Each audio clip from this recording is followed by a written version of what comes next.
processo judicial e, especialmente, o processo criminal. Então, há que se ter um cuidado neste tipo de manifestação, tendo em vista até este aspecto, diria eu, didático, pedagógico, esse aspecto cultural. O tribunal aqui está, na verdade, a definir um tipo de cultura jurídica. É preciso estabelecer paradigmas. E é preciso, portanto, ter presente que, num processo desta delicadeza, tendo em vista a complexa repercussão, é fundamental que haja um início de prova. Não se está aqui a discutir, como já também foi ressaltado, se o fato existiu ou não. O importante é que haja um início de prova plausível e, tal como nós vimos e foi demonstrado no voto de Vossa Excelência, isto parece ausente por completo no caso em apreço. Assim que, com essas considerações, também eu acompanho o voto de Vossa Excelência.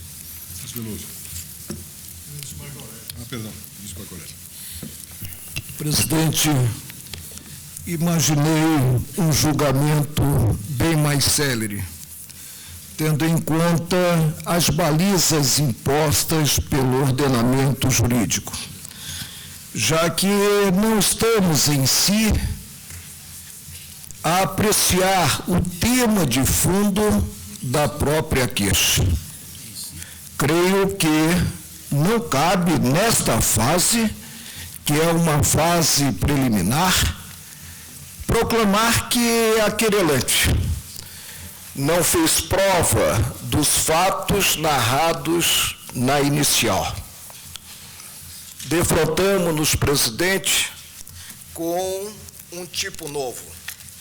Um tipo que revela como procedimento penalmente condenável constranger alguém com o intuito de obter vantagem ou favorecimento sexual, prevalecendo-se o agente de sua condição de superior hierárquico ou ascendência inerente ao exercício de emprego, cargo ou função.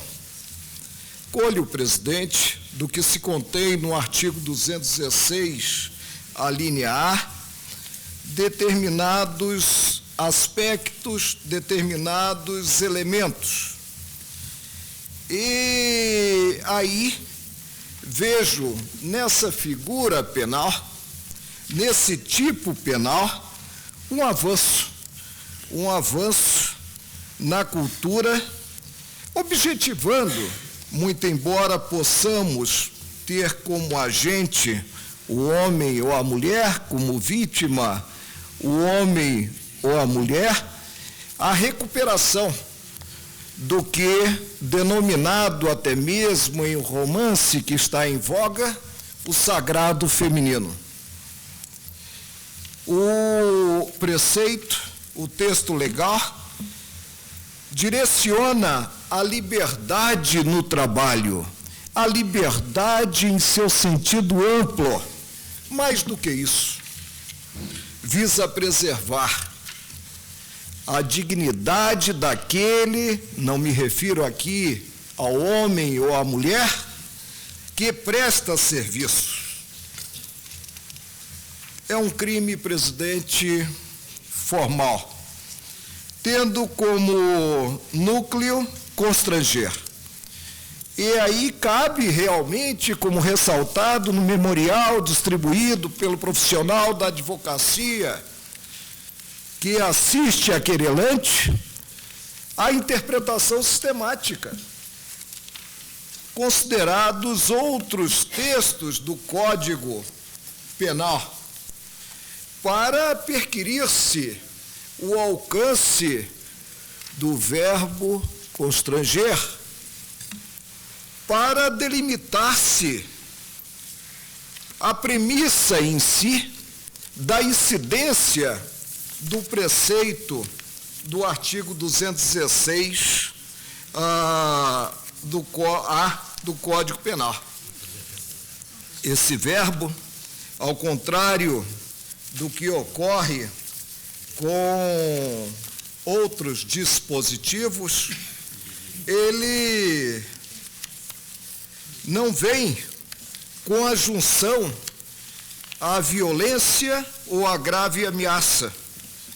Ao contrário, portanto, do que citei nos artigos 146, 158, 197, 198, 213 e 214 do Código Penal.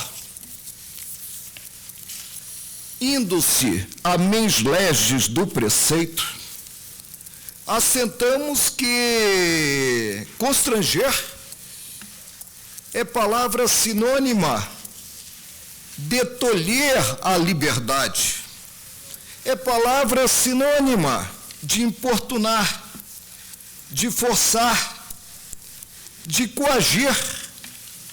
E aí vem a especificidade, valendo-se da hierarquia, da ascendência em relação à vítima. Forma de ocorrência, presidente. Será que o assédio se faz na presença de terceiros? Será que o agente convoca terceiros para demonstrar a capacidade de conquista, principalmente quando essa conquista se apresenta extravagante, esdrúxula, a discrepar do que se espera do homem médio? Não, presidente. Verifica-se o assédio de forma dissimulada, na reserva de certo ambiente, entre quatro paredes, presentes apenas o agente, aquele que assedia, e a vítima. Presidente, comecemos fazendo justiça ao advogado. A inicial não merece, como ressaltado pelo Procurador-Geral da República, a tarja de inépita. Atende, eu diria que atende a mais não poder o disposto no artigo 41 do Código de Processo Penal. Tem-se a exposição do fato, tem-se as circunstâncias, tem-se a qualificação do acusado, e que bela qualificação tem o acusado, tem-se o rol de testemunhas. E nesse rol de testemunhas, nós verificamos a presença de 3 julgadores, de 3 ministros do Superior Tribunal de Justiça. Disse-a, mas o que poderão esses ministros testemunhar se eles não presenciaram os fatos, já que os fatos teriam ocorrido na reserva de certo ambiente, presentes apenas agente e vítima? Aguardemos, presidente, a fase própria, aguardemos a oitiva dessas testemunhas, do médico, que não estará aqui pressionado pelo dever profissional de sigilo, já que em jogo a própria reputação da vítima. Aguardemos que o médico seja ouvido, que seja ouvida a outra testemunha, cujo nome sugere, pelo menos sugere, tratar-se da pessoa que a inicial revela que seria dentro do gabinete, não sei se é, mas não estamos na fase de definição. A confidente da vítima, a peça é uma peça irreprochável, é uma peça que atende ao figurino instrumental. Pessoas envolvidas, pessoas sérias, a querelante, mulher casada, mãe de 2 filhos, integrada a uma família sólida, e o querelado, no caso, ministro de um superior tribunal, de um tribunal superior. Indícios. É certo, presidente, que os indícios não merecem a apoteose maior, não merecem ser potencializados a ponto de chegar-se a um decreto condenatório, mas também não merecem a excomunhão. E vejo que o constante da petição inicial é pelos votos já colhidos, e tudo indica que eu esteja a enveredar por um caminho tortuoso, porque eu sou o primeiro a pronunciar-me, e vou pronunciar-me assim pelo recebimento da queixa. Não merecem esses indícios a excomunhão. Nós temos, de um lado, elementos que revelam que seria a querelante, para utilizar uma gíria bem carioca, uma servidora nota 10. Houve avaliação e em todos os itens ela foi avaliada com a sigla AC, acima do esperado. Teria, portanto, a querelante surpreendido o próprio ministro no assessoramento. Veio à baila a dedicatória, e uma dedicatória que se apresenta considerado o primeiro vocábulo, no mínimo coloquial, no que o querelado se referiu à querelante, com a qual mantinha uma relação profissional, como querida Glorinha. O assédio em si, colho da inicial, sem assentar aqui a procedência ou improcedência, porque não cabe nesta fase, do que asseverado das assertivas, que em março o querelado teria começado com atitudes estranhas, que tentou segurar-lhe as mãos e pediu que ela, querelante, o abraçasse, que, mediante um olhar anômalo, enlouquecido, pediu à querelante que lhe desse um beijo. Evidentemente, dar beijo não compõe assessoria, que deve ser técnica, junto ao ministro. Que a reação da querelante foi enérgica, como qualquer mulher devida digna procederia.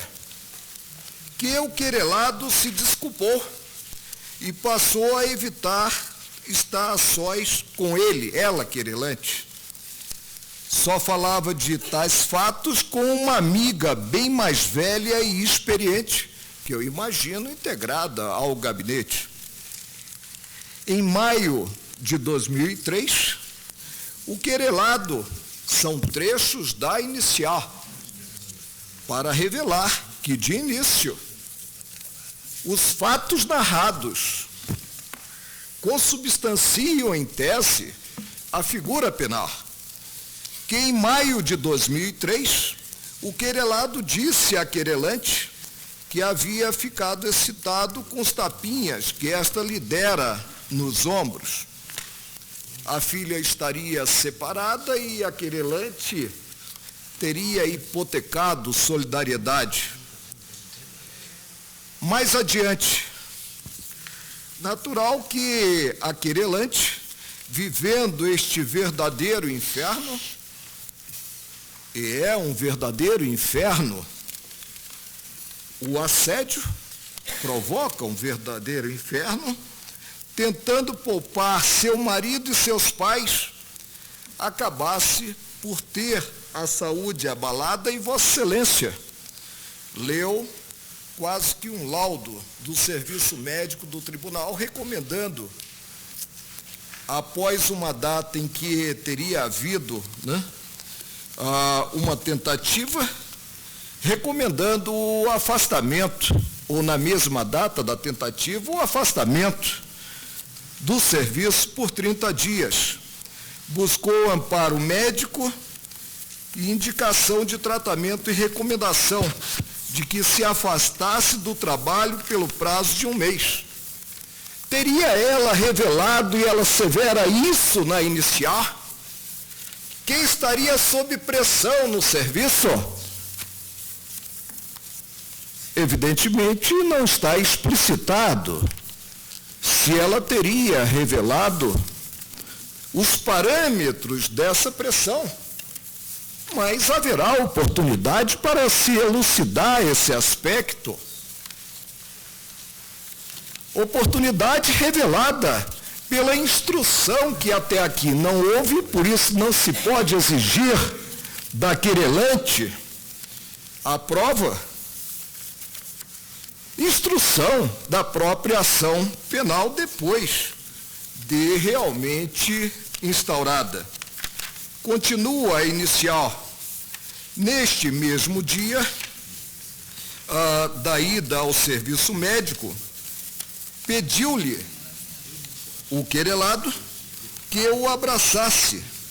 A querelante, desta feita, venceu o temor reverencial e exigiu que ele tivesse vergonha e se colocasse no devido lugar. Presidente, os fatos, se procedentes, e não sei se são procedentes, não estou fazendo juízo de valor sobre a procedência ou improcedência dos fatos, eles são enquadráveis no que se contém no artigo 216, sob pena, então, de não termos hipótese alguma que possa ser enquadrado nesse novo e salutar dispositivo do Código Penal. Vou à defesa, presidente, para encontrar base para o recebimento, me perdoe o nobre profissional da advocacia, emérito professor, para encontrar base para o recebimento da própria queixa-crime. Na defesa está revelada a origem da integração da querelante ao gabinete. Qual foi a origem dessa integração, presidente? Pedido formulado por um colega decano da corte, ex-presidente da corte, que teria atuado, e eu diria, também no jargão carioca, teria sido joque, quando da candidatura do próprio querelado a cargo no Superior Tribunal de Justiça. Em síntese, posteriormente... É uma troca de gentilezas? Pois não. É uma troca de gentilezas, então teria havido uma troca de gentilezas? E vejo que conversava com o ministro Gilmar Mendes, vejo a sabedoria de nossa norma ao proibir a designação de parentes Que tem uma origem muito para funções comissionadas. Que tem origem. E já li, em certo lugar, que não se pode nomear para um certo cargo em comissão aquele em relação ao qual não se possa exercer a prerrogativa de demissão. Mas continuo considerada a defesa. A defesa aponta com todas as letras que a querelante chegou ao gabinete a pedido do decano da corte. E aí, no mês de julho, ocorreu uma exoneração retroativa. Uma exoneração retroativa a 26, justamente a quadra em que se teria, segundo a narração da inicial, se teria chegado ao ápice dos acontecimentos.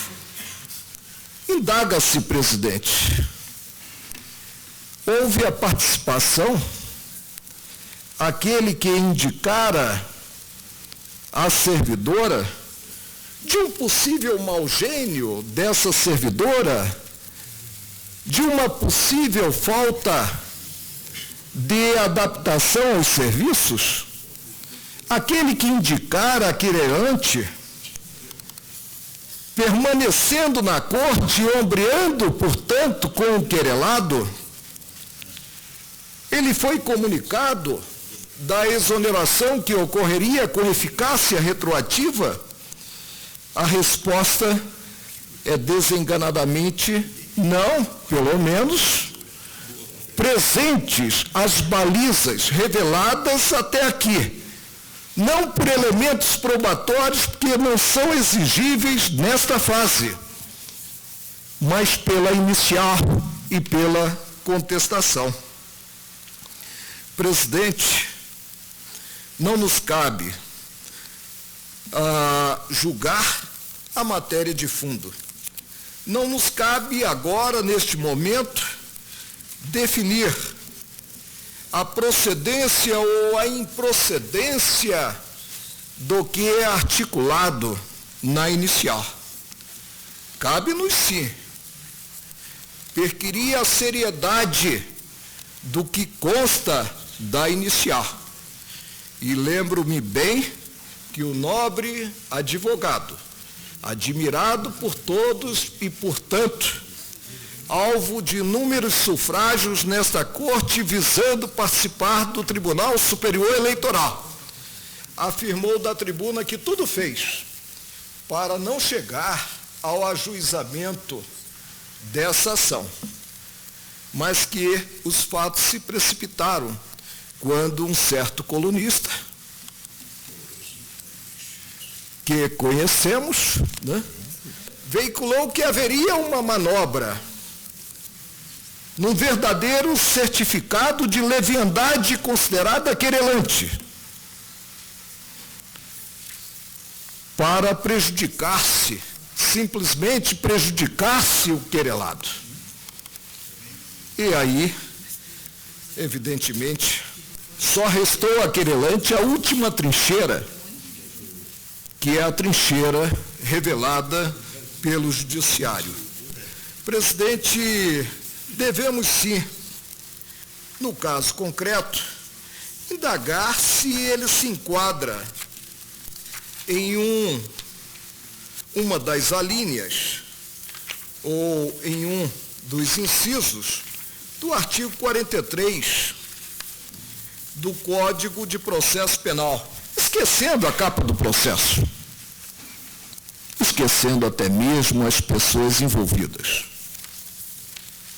O que prevê o artigo 43? Que a denúncia ou queixa será rejeitada quando, o fato narrado evidentemente, eis o advérbio, de modo não constituir crime, indaga-se em sã consciência, presente a iniciar, o que contido na iniciar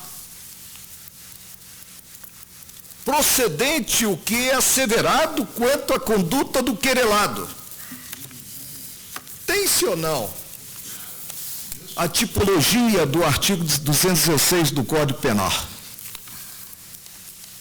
Segundo, já estiver extinta a punibilidade pela prescrição ou outra causa. Não se versa, tendo em conta o fator cronológico, não se versa prescrição ou outra causa de extinção da punibilidade. Em terceiro lugar, for manifesta a ilegitimidade da parte ou faltar condição exigida pela lei para o exercício da ação penal. Disse Vossa Excelência que a querelante esteve em uma depressão média. Não sou médico, presidente, muito embora. Um minutinho, foi o de laudo médico. É o laudo médico, não sou eu. Não é falar de médico. Laudo, está lá no laudo. Todos moderado. Nós, né, tenhamos alguma coisa. Digo que ela vai entrar em depressão profunda se não tiver a oportunidade de provar o que veiculado na inicial. No exercício da própria cidadania. Um direito que a Suprema Corte do país deve preservar, já que a Suprema Corte é uma corte compromissada, como ressaltava sempre o professor de Vossa Excelência Nélio da Silveira, com princípios. Falou-se que as testemunhas, e eu volto a essa tecla, não teriam presenciado. Se for assim, se não dermos importância à palavra da vítima, nós não teremos mais, no cenário jurídico penal, o crime de estupro. Quase sempre. Mas lembre, Vossa Excelência, que o crime de estupro sempre é acompanhado de um laudo em relação ao desdobramento. Né? Vossa Excelência lembra disso? Laudo?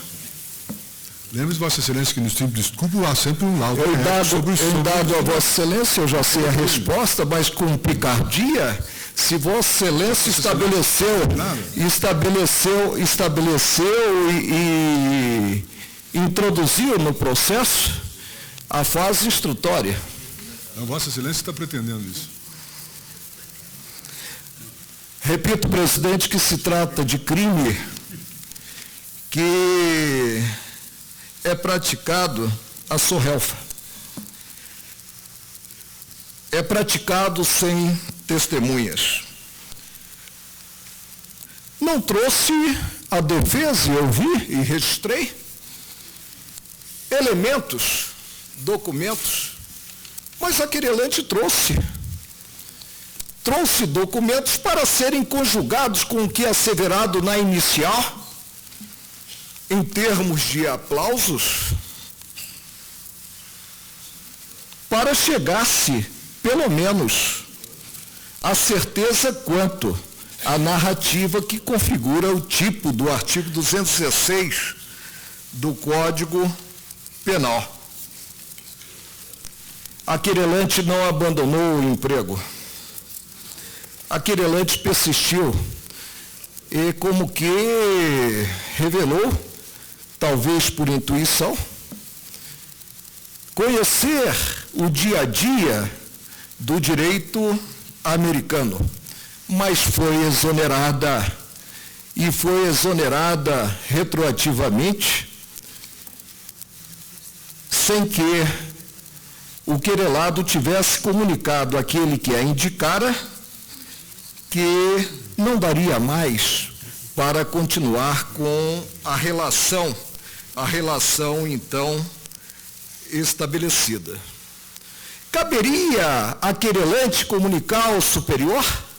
Quem seria o superior da querelante? O próprio querelado. E, evidentemente, essa comunicação, ela não tinha lugar, já que, visando preservar o próprio perfil, a querelante sequer confidenciou o que vinha ocorrendo, isso está na inicial, ao próprio marido. Presidente, ministro Peluso disse que o fato pode ter ocorrido ou não. Esperemos a demonstração e o ônus da prova sobrecai sobre os ombros da querelante. O que pede a querelante a esta corte simplesmente a oportunidade de provar o que é alegado na inicial. E eu digo mais, interessa ao querelado não uma rejeição pura e simples da queixa, interessa ao querelado que fique extremo de dúvidas que esses fatos perniciosos, condenáveis, retratados, a meu ver, com propriedade na inicial, não ocorreram. Dizem que sou um juiz, o leigo diz, benévolo no campo penal, e vejo que isso não procede. Porque voto após inúmeros votos, não recebendo a queixa-crime. Mas voto porque homenageio, e homenageio com todas as minhas forças, a Constituição Federal. No que essa mesma Constituição Federal revela que a lei não pode afastar do crivo do judiciário lesão a direito, e aqui está em jogo a dignidade da querelante, nem ameaça de lesão a direito. Aguardemos, presidente. Aguardemos que, na fase probatória, os fatos fiquem elucidados, em prol até mesmo do querelado, viabilizando, como eu disse, o exercício de um direito pela querelante, que é um direito medula da própria cidadania, o direito de ingressar no judiciário e ter uma prestação jurisdicional após a instrução do processo, acolhendo ou refutando o pedido inicial. Peço vênia e digo que este é o primeiro caso enfrentado pelo Supremo Tribunal Federal, e receio que o 216 a linha A, não, 216A, se torne um dispositivo lírico para acolher, simplesmente acolher, sem qualquer juízo de valor quanto à procedência ou improcedência, a queixa-crime formulada. É como voto no caso. Ministro Veloso. Senhor presidente, com a licença do senhor ministro Marco Aurélio, eu acompanho o voto de Vossa Excelência. Ministro Celso Mello. Senhor presidente, o longo itinerário histórico percorrido pelo movimento feminista, seja em nosso país, seja no âmbito da comunidade internacional, revela trajetória impregnada de notáveis avanços, cuja significação teve o elevado propósito de repudiar práticas sociais que injustamente subjugavam a mulher, suprimindo-lhe direitos e impedindo-lhe o pleno exercício dos múltiplos papéis que a moderna sociedade hoje lhe atribui por legítimo direito de conquista. O movimento feminista, que fez instaurar um processo de inegável transformação de nossas instituições sociais, buscou, na perspectiva concreta de seus grandes objetivos, estabelecer um novo paradigma cultural, caracterizado pelo reconhecimento e pela afirmação em favor das mulheres, da posse de direitos básicos fundados na essencial igualdade entre os gêneros. Todos sabemos, senhor presidente, sem desconhecer o relevantíssimo papel pioneiro desempenhado entre nós no passado por Carlota Pereira de Queiroz, por Nísia Floresta, por Berta Lutz, por Chiquinha Rodrigues e por Maria Augusta Saraiva, dentre outros grandes vultos do processo de afirmação da condição feminina em nosso país, que, notadamente a partir da década de 1960, verificou-se um significativo avanço na discussão de temas intimamente ligados à condição feminina, registrando-se no contexto desse processo histórico uma sensível evolução na abordagem das questões de gênero, de que resultou, em função do incessante movimento de caráter dialético, a superação de velhos preconceitos culturais e sociais que impunham à mulher, arbitrariamente, mediante incompreensível resistência de caráter ideológico, um inaceitável tratamento discriminatório e excludente, que lhe negava a possibilidade de protagonizar como ator relevante e fora do espaço doméstico os papéis que até então lhe haviam sido recusados. Dentro desse contexto histórico, senhor presidente, a mística feminina, enquanto sinal visível de um processo de radical transformação de nossos costumes, teve a virtude altamente positiva, consideradas as adversidades enfrentadas pela mulher, de significar uma decisiva resposta contemporânea aos gestos de profunda hostilidade que, alimentados por toda uma irracional sucessão de fundamentalismos impregnados pela marca da intolerância, quer aqueles de caráter teológico, quer os de índole política, quer ainda os de natureza cultural, culminaram em determinada etapa de nosso processo social por submeter injustamente a mulher, ofendendo-a em sua inalienável dignidade e marginalizando-a em sua posição de pessoa investida de plenos direitos em condições de igualdade com qualquer representante de gênero distinto.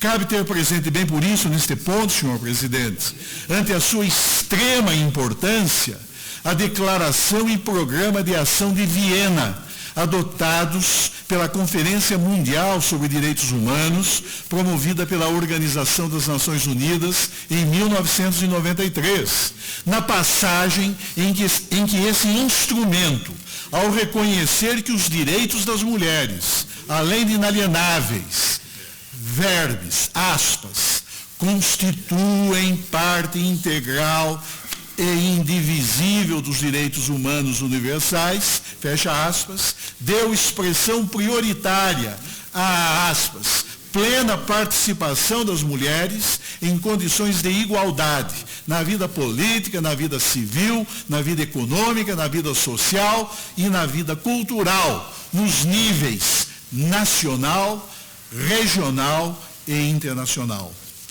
Foi com tal propósito que a Conferência Mundial sobre Direitos Humanos, em 1993, instou, de modo particularmente expressivo, que, aspas, as mulheres tenham pleno e igual acesso aos direitos humanos e que esta seja uma prioridade para os governos e as Nações Unidas.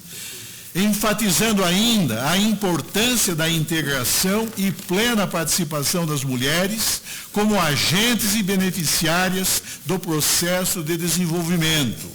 Fecha aspas. Tudo isso com a finalidade de pôr em relevo a necessidade de se trabalhar, como salientou a Conferência de Viena, no sentido de eliminar todas as formas de violência contra as mulheres na vida pública e privada.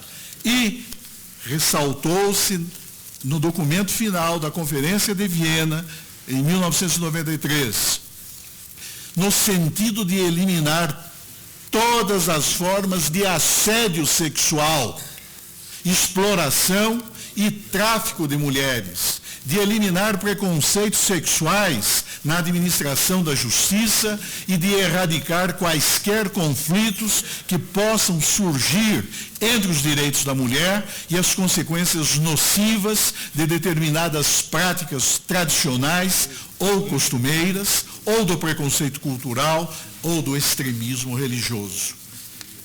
Esse mesmo compromisso, senhor presidente, veio a ser reiterado na Declaração de Pequim, adotada na 4ª Conferência Mundial sobre a Mulher, realizada na capital da República Popular da China em 1995, sob a égide da Organização das Nações Unidas, quando, uma vez mais, proclamou-se que práticas e atos como o assédio sexual, aspas, são incompatíveis com a dignidade e o valor da pessoa humana e devem ser combatidos e eliminados, fecha aspas, conclamando-se os governos na urgente adoção de medidas destinadas a combater e a eliminar todas as formas de violência e de constrangimento contra a mulher na vida privada e pública, quer perpetradas ou toleradas pelo Estado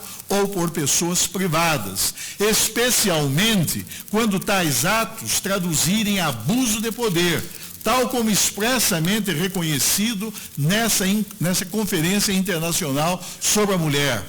E destaca o seguinte trecho, verbes: a violência contra a mulher constitui obstáculo a que se alcancem os objetivos de igualdade, desenvolvimento e paz. A violência contra a mulher viola e prejudica ou anula o desfrute por parte dela dos direitos humanos e das liberdades fundamentais. A inveterada incapacidade de proteger e promover esses direitos humanos e liberdades nos casos de violência contra a mulher é um problema que preocupa a todos os estados e exige solução. A expressão violência contra a mulher salientou-se na Declaração de Pequim, de Beijing, se refere a qualquer ato de violência que tem por base o gênero e que resulta ou pode resultar em dano ou sofrimento de natureza física, sexual ou psicológica, inclusive ameaças, a coerção ou a privação arbitrária da liberdade, quer se produzam na vida pública ou privada. Por conseguinte, a violência contra a mulher pode assumir, entre outras, as seguintes formas, e salientou-se então: a violência física, sexual e psicológica no nível da comunidade em geral, inclusive as violações, os abusos sexuais, o assédio sexual e a intimidação sexual no trabalho. Os atos ou as ameaças de violência, quer ocorram no lar ou na comunidade, perpetrados ou tolerados pelo Estado, infundem medo e insegurança na vida das mulheres e constituem obstáculo à obtenção da igualdade, do desenvolvimento e da paz. O medo da violência, incluindo o assédio. Vejam que a Declaração de Beijing está sempre a reiterar esse compromisso já previamente declarado em Viena. Incluindo o assédio, esse medo é um constrangimento permanente para a mobilidade da mulher, que limita o seu acesso às atividades e recursos básicos. A violência contra a mulher está associada a um elevado custo social, sanitário e econômico, tanto para o indivíduo como para a sociedade. A violência contra a mulher é um dos mecanismos sociais fundamentais, mediante os quais a mulher é forçada a uma posição de subordinação comparada com a do homem. A violência contra a mulher é uma manifestação das relações de poder historicamente desiguais entre mulheres e homens, que têm causado a dominação da mulher pelo homem, a discriminação contra a mulher e a interposição de obstáculos ao seu pleno desenvolvimento. A violência contra a mulher, ao longo do seu ciclo vital, deriva essencialmente de hábitos culturais, em particular dos efeitos prejudiciais de algumas práticas tradicionais ou consuetudinárias, e de todos os atos de extremismo relacionados com a raça, o sexo, o idioma ou a religião, que perpetuam a condição de inferioridade conferida à mulher no seio da família, no local de trabalho, na comunidade e na sociedade. As mulheres, concluiu a plataforma de ação de Pequim, podem tornar-se vulneráveis à violência perpetrada por pessoas em posição de autoridade, tanto em situações de conflito como em situações de não conflito. Senhora Presidente, o eminente embaixador José Augusto Lindgren Alves, em lapidar reflexão crítica sobre o tema pertinente à condição feminina, notadamente a partir das convenções internacionais celebradas na década de 90, no final do século passado, portanto, expendeu considerações extremamente relevantes sobre o processo de afirmação, de expansão e de consolidação dos direitos da mulher no século XX, analisando-os em função das diversas conferências internacionais promovidas sob a égide da Organização das Nações Unidas. Disse e escreveu esse eminente diplomata: seja pelo desenvolvimento de sua situação em grande parte do mundo, seja nos documentos oriundos de cada uma das 4 grandes conferências da ONU a ela dedicadas nas 3 últimas décadas, o caminho percorrido pela mulher no século XX, mais do que um processo bem-sucedido de autoilustração no sentido kantiano, da qual a mulher efetivamente equiparada ao homem prescindiria e a mulher biológica per se não necessitaria, evidencia uma capacidade de autoafirmação, de luta e de conquista de posições inigualáveis na história. O fato é tão evidente que sua reiteração soa lugar comum. Mais interessantes parecem os marcos conceituais de tal evolução. E na descrição de Miriam Abramovay, o desenvolvimento conceitual subjacente à praxis do feminismo passou, nas últimas 2 décadas, dos enfoques reducionistas que encaravam a mulher como ente biológico, ao tratamento de sua situação como ser social, ou seja, incorporou-se a perspectiva de gênero. Incorporou-se a perspectiva de gênero para compreender a posição da mulher na sociedade contemporânea. As conferências da ONU sobre a mulher, por sua vez, sempre tendo como subtítulo os termos igualdade, desenvolvimento e paz, foram expandindo os campos prioritários de atuação. A partir dos subtemas do trabalho, da educação e da saúde, na Conferência do México, em 1975, passaram a incluir a violência, conflitos armados, ajustes econômicos, poder de decisão e direitos humanos, em Nairobi, em 1985, e agora abrange os novos temas globais do meio ambiente e dos meios de comunicação, além da situação particular das meninas. As estratégias que privilegiavam Originalmente, a integração da mulher no processo de desenvolvimento em Nairobi já afirmavam que o papel da mulher no processo de desenvolvimento tem relação com o desenvolvimento de toda a sociedade.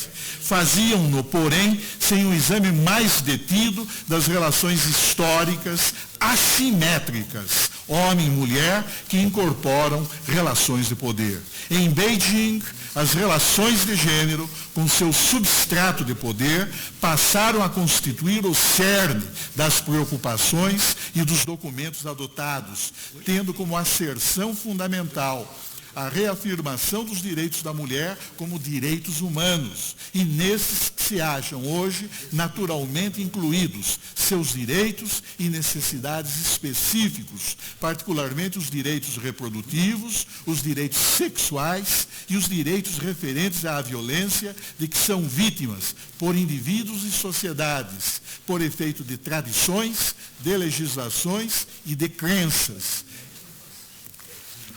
Prossigo, senhora presidente. Essa função de tutela dos direitos da mulher, muitas vezes transgredidos por razões de inadmissível preconceito de gênero, é desempenhada no contexto do sistema interamericano pela Convenção Interamericana celebrada entre nós, no Brasil, em Belém do Pará, em 1996, com o objetivo de prevenir, de punir e de erradicar toda forma de desrespeito à mulher, notadamente na hipótese de violência física, sexual e psicológica, aspas, ocorrida na comunidade e cometida por qualquer pessoa, incluindo, entre outras formas, o assédio sexual no local de trabalho. Fecha aspas. Na verdade, aí está a gênese no plano internacional do processo de elaboração normativa que resultou entre nós no artigo 216-A do Código Penal brasileiro. Veja-se, pois, senhor presidente, considerados os aspectos que venho de ressaltar, que a mística feminina há de ter no direito não um instrumento de opressão, mas sim uma fórmula de libertação, destinada a banir definitivamente da praxis social essa deformante matriz ideológica que atribuía e ainda atribui em determinados locais à dominação patriarcal um odioso estatuto de hegemonia, capaz de condicionar comportamentos, de moldar pensamentos e de forjar uma visão de mundo absolutamente incompatível com os valores desta república, fundada em bases democráticas e cuja estrutura se acha modelada,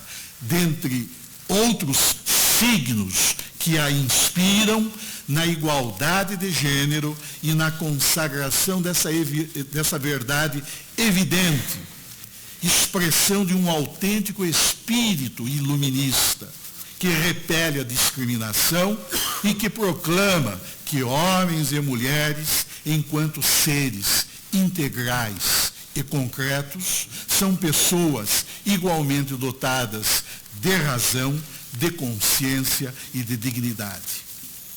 O Brasil, fiel aos compromissos por ele assumidos na ordem internacional, no plano global e no âmbito regional do sistema interamericano, e reconhecendo que toda mulher tem direito a uma vida livre de violência, a uma vida livre de pressões, de opressão e de constrangimentos, tanto na esfera pública quanto no âmbito privado, veio a editar a Lei 10.224, de 15 de maio de 2001, que acrescentou ao Código Penal o artigo 216-A, que incrimina e pune o delito de assédio sexual, fazendo nos seguintes termos, e aqui eu transcrevo a norma penal incriminadora.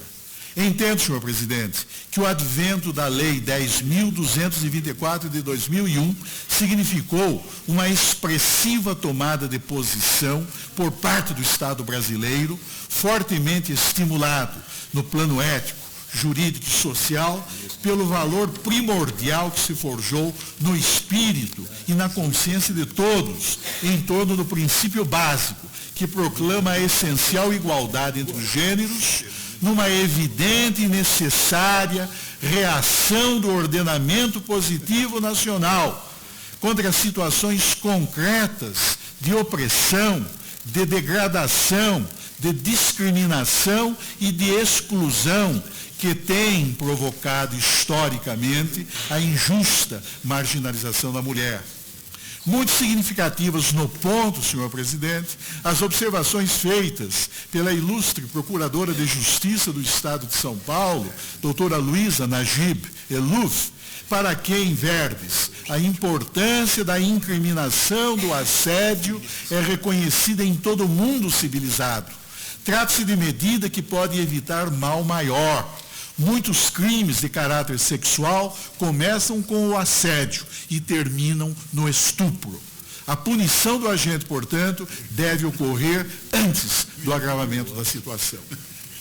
Cumpre enfatizar nesse contexto, senhor presidente, consoante entendimento da doutrina que aqui menciono, que a análise do tipo penal constante do artigo 216-A do Código Penal, cujo objeto jurídico é a tutela da liberdade sexual, revela, considerada a estrutura básica dessa cláusula de incriminação, que, na prática da conduta nela prevista, podem figurar na condição de sujeito ativo e na posição de vítima homens, mulheres ou homossexuais, exigindo-se apenas, no que se refere ao autor da referida prática delituosa, que este, o autor, independentemente do gênero, desfrute de posição de ascendência em ambiente de trabalho e, valendo-se dessa superioridade hierárquica,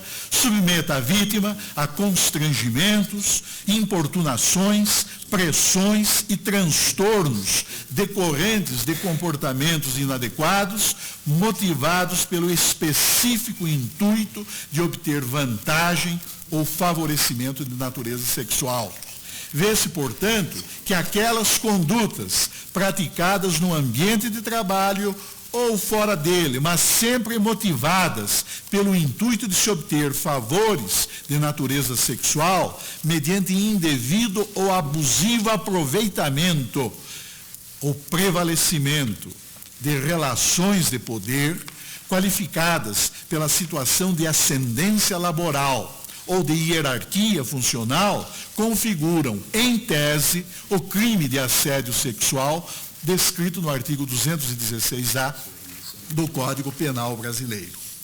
Cabe analisar, pois, agora, senhor presidente, consideradas todas essas premissas que venho de referir, se a acusação penal formulada pela hora querelante revela-se ou não admissível para efeito de instauração da persecução penal em juízo.